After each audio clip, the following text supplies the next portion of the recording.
ഷാർജയിൽ യുവതിയെ മരിച്ച നിലയിൽ കണ്ടെത്തിയ സംഭവത്തിൽ ഭർത്താവിനെതിരെ കൊലക്കുറ്റത്തിന് കേസെടുത്തു. തെക്കുംഭാഗം പോലീസാണ് കൊലപാതക കുറ്റം ചുമത്തി കേസെടുത്തത്.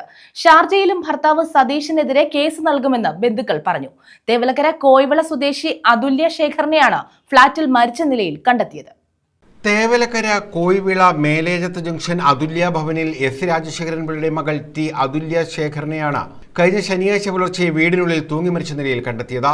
ശാസ്താംകോട്ട മനക്കര സജി നിവാസിൽ സതീഷ് ശങ്കറിനെതിരെയാണ് സംഭവത്തിൽ പോലീസ് കേസെടുത്തിട്ടുള്ളത്.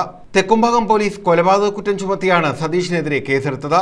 SI എൽ നിയാസിന്റെ നേതൃത്വത്തിലുള്ള പോലീസ് കഴിഞ്ഞ ദിവസം രാത്രി വീട്ടിലെത്തി അതുല്യയുടെ അമ്മ തുളസിഭായിയുടെ മൊഴി രേഖപ്പെടുത്തിയിരുന്നു. കൊലപാതക കുറ്റത്തിന് പുറമെ സ്ത്രീധന പീഡനം, കൈകൊണ്ടും ആയുധം കൊണ്ടും മാരകമായി പരിക്കേൽപ്പിക്കൽ തുടങ്ങിയ 6ലധികം വകുപ്പുകളും ചുമത്തിയിട്ടുണ്ട്. SHO S ശ്രീകുമാറിനാണ് അന്വേഷണ ചുമതല. കരുനാഗപ്പള്ളി ASP അഞ്ജലി ഭാവന തെക്കുംഭാഗം പോലീസ് സ്റ്റേഷനിലെത്തി വിവരങ്ങൾ തേടിയിരുന്നു. മരണത്തിൽ ദുരൂഹത ആരോപിച്ച് ഷാർജ പോലീസിലും പരാതി നൽകുമെന്ന് ബന്ധുക്കൾ പറഞ്ഞു.